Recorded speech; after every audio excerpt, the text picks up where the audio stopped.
네, 저는 성인이 되어서 이것저것 일을 많이 해봤습니다. 정말 셀 수 없는 알바와 직장을 다녀봤는데요. 인천공항, 택배, 서빙, 편의점, PC방, 행사업체, 호텔, 공장 등 많은 알바를 했었습니다.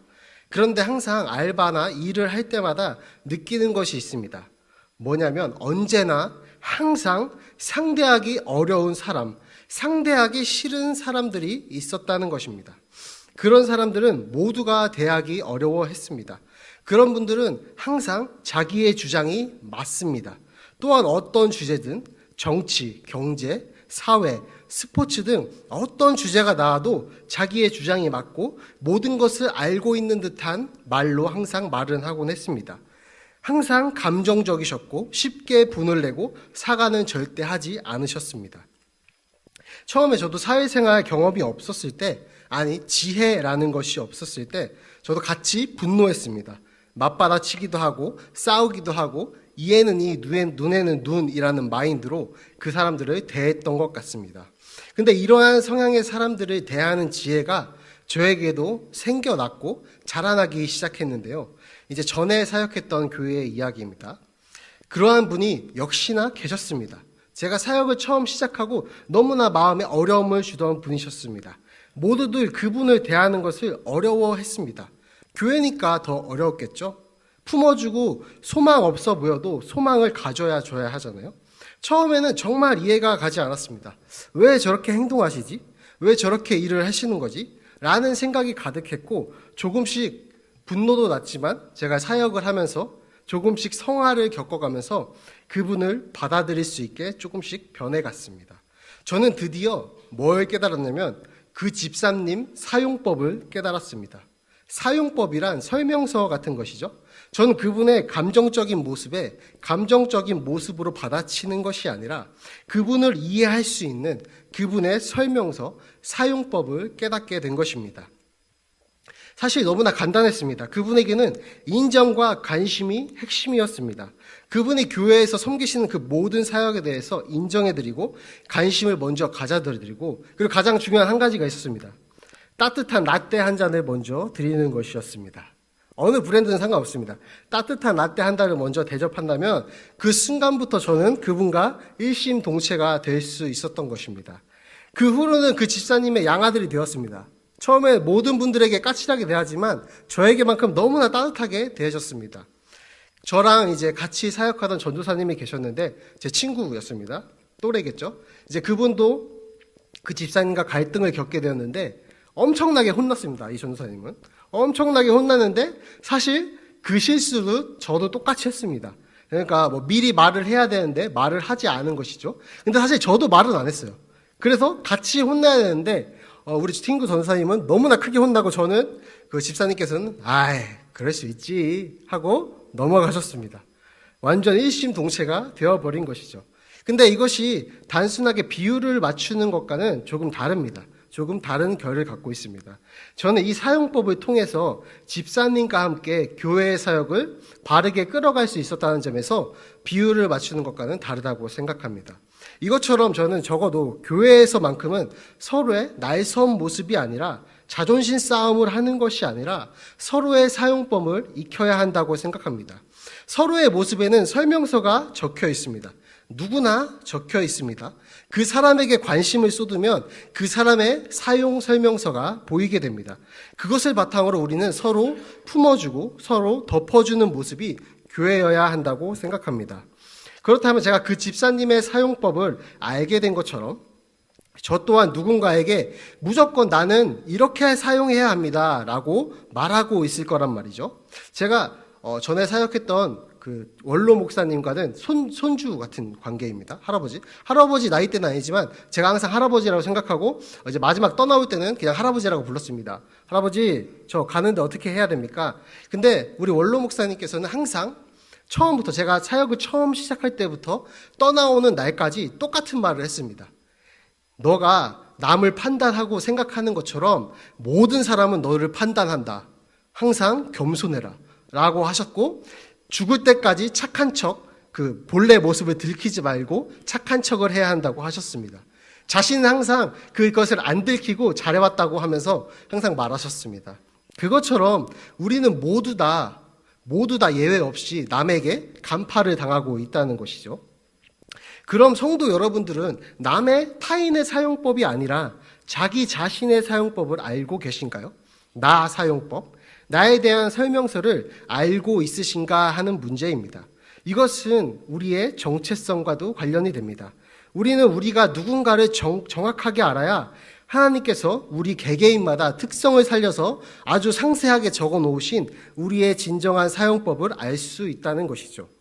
오늘 우리가 읽은 누가복음의 불의한 청지기 비유는 하나님께서 우리에게 말씀하시는 사용법의 한 모습입니다.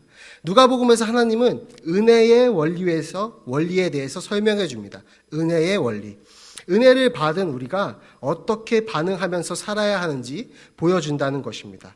먼저 성경의 이야기를 쭉 살펴보면 일단 부자의 재산을 관리하는 청지기가 나옵니다. 다 알고 계시죠? 부자의 재산을 관리할 정도면 능력이 있었다는 소리입니다. 그런데 어느 날 주인은 그 청지기가 자신의 소유를 낭비한다는 소리를 듣게 됩니다. 주인은 당연히 청지기를 불렀습니다. 해명을 시켰습니다. 청지기는 그리고 직감하게 됩니다. 자신이 해고될 것을 직감하게 됩니다. 그리고 머리를 굴리기 시작합니다. 살아갈 길이 막막한 것을 깨달은 것이죠. 왜냐하면 청지기의 기본 자격은 신뢰성과 책임감이기 때문입니다. 그리고 이 불의한 청지기는 3절에 보면 몸도 튼튼하지 않았던 것 같습니다. 그리고 또 구걸을 하자니 부끄러움을 많이 느낍니다. 그래서 4절의 청지기는 번뜩이는 생각을 해냅니다. 그리고 오늘 우리가 읽은 것처럼 주인에게 빚진 자들의 문서를 조작해서 빚을 탕감하기 시작합니다. 이것 좀 우리가 와닿게 계산을 해보자면요. 물론 제가 한 건 아닙니다. 유명한 박사분들이 이미 계산을 해놓으셨습니다. 6절에 기름 100말은 노동자의 500에서 600일치의 임금에 해당한다고 합니다. 현재 우리나라에서 최소한의 인간다운 삶을 보장하기 위해서 하는 임금이 최저임금보다 살짝 높은 약 240만 원입니다. 한 달 평균 근무일수 22일 정도로 나누면 하루 임금은 약 11만 원이 됩니다. 그럼 500일치의 임금이라는 것은 약 5천만 원이 넘는 돈이 되겠습니다. 그중에 이 불의한 청지기는 2,500만 원 정도를 탕감해 준 겁니다. 뒤에 밀 100석은 80으로 탕감해 준 것의 현재 가치는 약 5천만 원입니다. 어떻게 보면 채무자들이 이 많은 돈을 빌렸을 가능성도 있죠. 근데 반대로 생각해보면 이 주인이 과도하게 이자를 요구했을 수도 있습니다. 그런데 중요한 포인트는 이 채무자들은 지금 예상치 못한 은혜를 받게 된 것입니다. 의도치 않은 은혜라고 표현하죠. 이미 알고 계실 수도 있지만 이 시대, 그러니까 이 성경이 쓰여진 시대의 은혜라는 것은 사실 우리가 알고 있는 은혜와는 살짝 다릅니다. 우리가 생각하는 은혜는, 우리가 느끼는 은혜는 바로 값없이 주어지는 것이죠. 선물의 의미가 강합니다. 우리는 은혜로 구원받았고 은혜로 살아가는 사람들이니까요. 근데 이 당시의 은혜라는 것은 갚아야 하는 의무가 생겨버리는 관계가 된다고 말합니다. 은혜를 입고 그냥 있을 수가 없다는 것입니다. 은혜를 입는 순간 그 은혜를 갚아야만 합니다. 은혜를 받으면 갚아야 하기에 은혜를 갚을 수 있는 사람에게만 베풀던 것이 바로 이 은혜이기도 했습니다. 그것이 바로 이 당시의 유대 문화와 더 넓은 문화권에서 보편적으로 이해되던 은혜 상호성이라는 원리였습니다. 그렇다면 이 문화 속에서 이 청지기가 한 행동은 한마디로 자신의 인생의 최고의 적금을 들어버린 것입니다. 워렌 버핏 아시죠? 워렌 버핏이 죽었을 때 주식을 지수초중에 투자하는 게 최고라고 말한 것처럼 이 청지기는 지금 인생 최대의 위기에서 최고의 적금을 들어버리게 된 것입니다. 자신의 주인이 부자를 위해서 한 투자도 아닙니다. 심지어 자기 돈으로 투자를 한 것도 아닙니다. 남의 돈으로 자신의 미래를 완벽하게 준비한 것입니다. 나중에 빚을 탕감받은 사람들은 이 청지기에게 다시 갚아주어야 하기 때문입니다. 그것을 바라고 이 청지기는 이러한 일을 실행한 것입니다. 근데 아주 이상한 결과가 나옵니다. 보통의 사람들이라면 부자인 주인은 자신의 청지기에게 화를 내야 정상인데 8절에서 오히려 칭찬을 하고 있습니다. 물론 여기서 정확한 평가는 먼저 청지기에게 옳지 않다라고 평가를 했다는 것은 사실입니다. 일단 청지기는 불의한 것이 사실입니다. 그러나 주인은 어떤 점에서 이 옳지 않은 청지기를 칭찬했냐면 미래를 준비하는 것에서 지혜로웠다고 칭찬합니다. 이 청지기는 오늘 제목으로 말하면 자기 사용법을 정확하게 알았다는 것입니다. 자신의 몸이 약한 것도 알았습니다. 자신의 약점도 알았습니다. 자신은 자존감이 강해서 구걸도 못한다는 사실을 알았습니다. 그리고 자신이 가지고 있는 권한을 정확하게 알고 사용했고 이용했습니다. 물론 옳지 않다고 평가를 받긴 했지만 동시에 지혜로운 행동이라고 평가되었습니다. 이제 이 뭔가 알듯 말듯한 이야기를 우리에게 적용해 보겠습니다. 예수님은 뒤이어서 이 비유를 해설해 주십니다. 이 시대의 사람들은 미래를 준비하는 것에 있어서 우리 빛의 자녀들보다 영민하다고 하십니다. 자신들의 미래를 위해서 돈을 영리하게 사용한다는 것이죠. 정말 맞는 말 같습니다. 세상 사람들은 어떻게 하면 부동산 투자를 더 잘할 수 있는지, 어떻게 하면 주식과 펀드로 가진 재산을 더 불릴 수 있을지 하루 종일 고민하고 맨날 고민하고 실제 행동으로 옮깁니다. 그러나 이어서 이 성경이 말하는 것은 그 재물이 없어질 때에라고 표현하면서 그 재물은 영원하지 않다고 표현하면서 이 부를 쌓는 행동은 부질없음을 보여주십니다. 정확하게 보여주십니다. 부는 영원할 수 없다는 것입니다. 동시에 우리에게 권면을 하고 계십니다. 어떤 권면이 주어지냐면 우리도 불의한 재물로 친구를 사귀라고 합니다. 뭔가 알쏭달쏭한 소리 같습니다. 그리고 옳지 않은 일을 해서 돈을 벌어서 나눠주라는 건가? 싶기도 합니다. 당연히 아니겠죠. 그러나 이 이야기는 우리도 이 불의한 청지기처럼 미래를 준비해야 된다는 사실은 명확합니다. 이것은 우리도 자신의 사용법을 정확하게 알고 행동한 청지기처럼 나 사용법을 알아야 한다는 이야기입니다. 그런데 우리는 이 시대의 자녀들이 가지고 있는 세상 사람들이 가지고 있는 사용법과는 다른 사용법을 가지고 있습니다. 원리 자체가 다릅니다.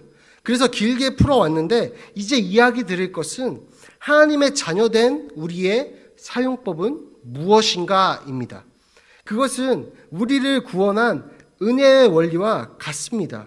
우리는 이 당시의 문화에서는 은혜를 받으면 반드시 갚아야 하는 의무가 생긴다는 것을 이제 알고 있습니다. 근데 예수님이 하신 일은 바로 이 은혜의 원리를 다르게 만들어버리신 겁니다. 예수님은 우리에게 은혜를 주셨는데 그것은 사실 엄청난 충격이었다는 것입니다. 왜냐하면 값없이 주셨기 때문입니다. 갚을 능력이 없는데 주신 것입니다. 그래서 오늘 청지기가 속한 시대처럼 은혜를 받았으면 갚아야 한다라는 문화 속에서 예수님께서 이 비유를 굳이 들어서 우리에게 들려주신 이유는 다른 원리, 다른 사용법이 있다고 가르쳐 주시는 겁니다. 예수님이 성경에서 사용하신 모든 비유는 당시의 문화권에서 아주 찰떡으로 알아들을 수 있는 너무나 적절한 비유인 것을 우리는 알고 있어야 합니다.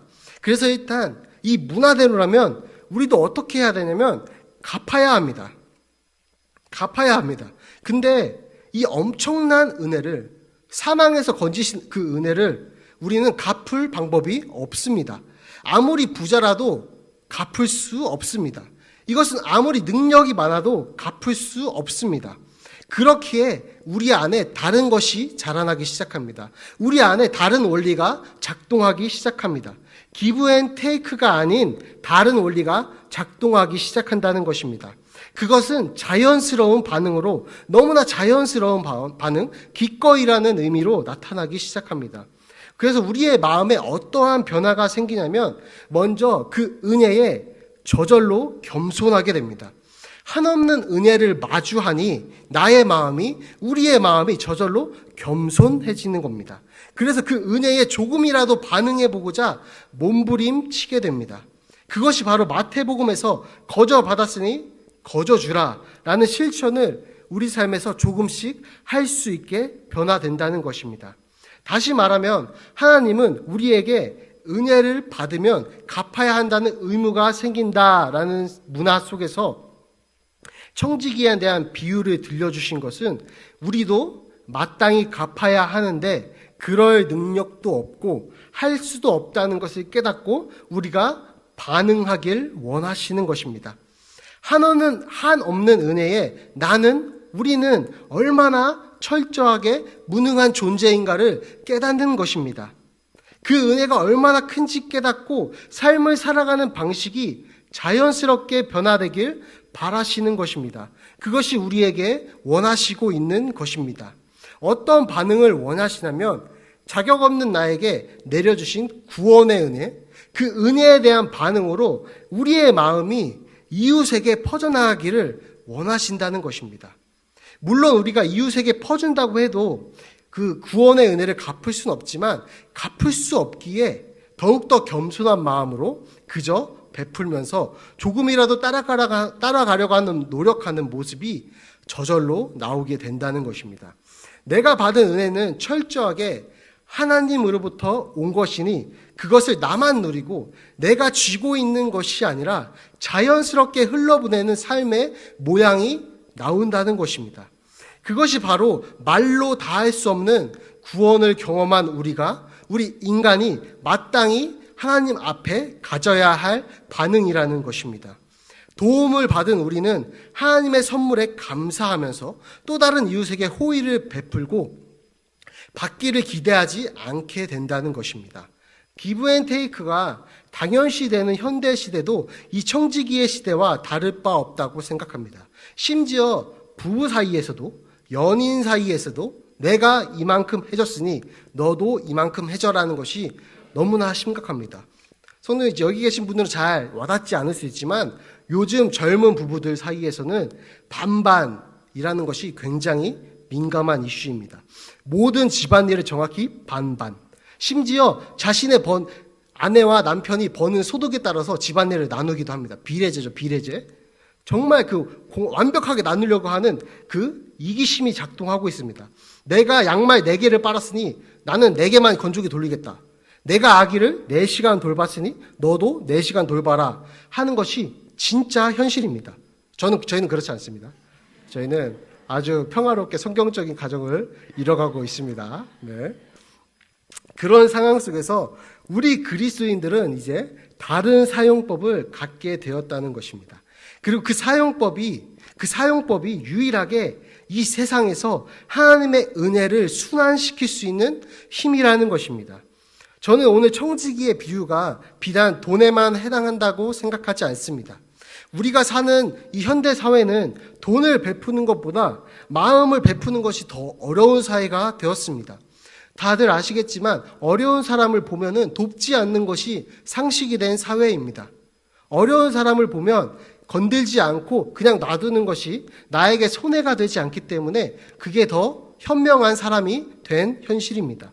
마음을 베푸는 것이 더 어렵고 더 힘들고 더 찾아보기 어려운 사회가 되었다는 것입니다. 그때에 우리는 이 청지기를 보고 배우는 것입니다. 비록 불의했지만 영민하게 전략을 짠 것처럼 우리도 베푸는 것입니다. 호의를 베풀고 은혜를 베풀고 긍휼의 마음을 갖는 것입니다. 그러면 한 가지 더 약속된 엄청난 은혜가 있다고 언급해 주십니다. 청지기는 호의를 베풀면서 자신의 확실한 미래를 보장받았습니다. 그 베푼 사람들에게 다시 돌려받을 수 있거든요. 우리는 이제껏 값없이 받은 구원으로 베풀고 다시 받기를 원하지 않는 삶의 모양을 가질 수 있게 되었는데 엄청난 은혜의 반응으로 그저 거저 받은 것을 거저 돌려주는 것뿐인데 하나님은 지금 성경에서 뭐라고 말씀하시냐면 거저 주신 것도 모자라 우리가 베풀었다면 이 비유처럼 갚아주시겠다는 것을 약속하십니다. 즉 예수님이 이 비유를 사용하신 것은 기브 앤 테이크의 비유를 사용하신 것은 우리도 결국 돌려받을 것을 베푼 호의를 다시 받을 것이라는 것을 의미하는 것입니다. 이게 무슨 말이냐면 하나님은 우리의 긍휼과 우리가 베푼 은혜를 기억하신다는 것입니다. 이것이 바로 하나님의 자녀다운 방법으로 미래를 준비하는 것입니다. 불의한 청지기가 자신의 전략을 짠 것처럼 하나님의 자녀된 우리들의 전략은 바로 이 방법으로 미래를 준비하는 것입니다.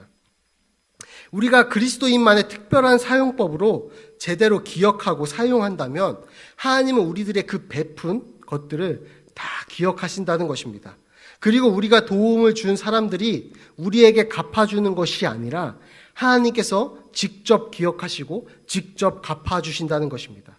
이것이 바로 하나님의 자녀된 우리의 사용법입니다. 세상과는 근본부터가 다른 사용법이라는 것입니다. 세상의 사용법은 자신의 이익과 미래를 보장받기 위한 사용법입니다. 우리의 사용법은 나의 미래가 아닌 타인의 미래를 보장하는 사용법입니다. 세상의 사용법은 남의 것을 빼앗는 사용법입니다. 우리의 사용법은 남에게 나의 것을 주는 사용법입니다. 세상의 사용법은 나의 꿈을 실현하기 위한 사용법입니다.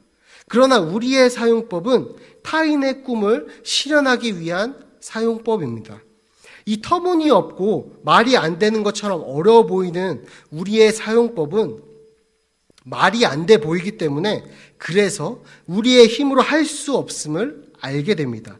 언제 알게 되냐면 죄악에서 구원받은 그 은혜가 엄청나다는 것을 알 때에 우리는 저절로 겸손하여져서 모든 욕심을 내려놓고 내가 아닌 타인을 위해서 삶을 살 수 있게 됩니다. 이제 설교를 마치려고 하는데요. 이런 하나님의 원리가 얼마나 강력하냐면 조나단 에드워즈라는 목사님은 어떻게 표현했냐면 까다롭고 냉혹하며 옹졸하며 교만하며 심술 굳은 사람을 참 그리스도인이라고 말할 수 없다고 했습니다. 반대로 말하면 그리스도인들은 항상 무조건 따뜻한 사람이어야 한다는 것이죠. 왜냐하면 오늘의 말씀으로 살펴본다면 그러한 따뜻함으로 변해가는 것들이 하나님 앞에 한없는 은혜 앞에 저절로 나오는 우리의 반응이기 때문입니다.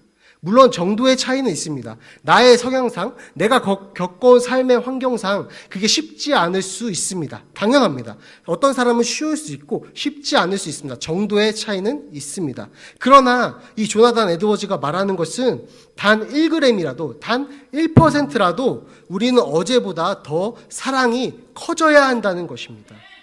우리 그리스도인이 이웃을 위해서 살 수 있는 유일한 이유는 우리의 받은 은혜가 너무 크기 때문임을 기억하시면 좋겠습니다. 그리고 하나님께서 오늘 우리 또 약속하신 것은 우리의 모든 그 마음과 베푸는 것을 기억하신다는 것입니다. 그리고 세상의 방법으로 갚아주시는 것이 아니라 하나님의 방법으로 갚아주신다는 것입니다. 이것은 우리가 오해할 수 있는 세상적인 갚음은 아닐 것입니다. 그러나 성경이 우리에게 확실히 약속하신 것은 우리가 이 사용법을 끊임없이 실천하라고 애쓴다면 선한 싸움을 다 마치고 마침내 우리는 우리를 위해서 한 사람 한 사람을 위해서 특별하게 정성스럽게 준비된 면류관을 받을 거라는 사실입니다. 우리 교회 이름처럼 사랑 그 자체이신 하나님을 닮아서 우리의 사랑이 더 자라나길 정말 간절히 원하는 성도님들이 됐으면 좋겠고, 그러한 삶을 살기 위해서 선한 싸움을 포기하지 않고 살아가는 우리 성도님 되시길 소망합니다.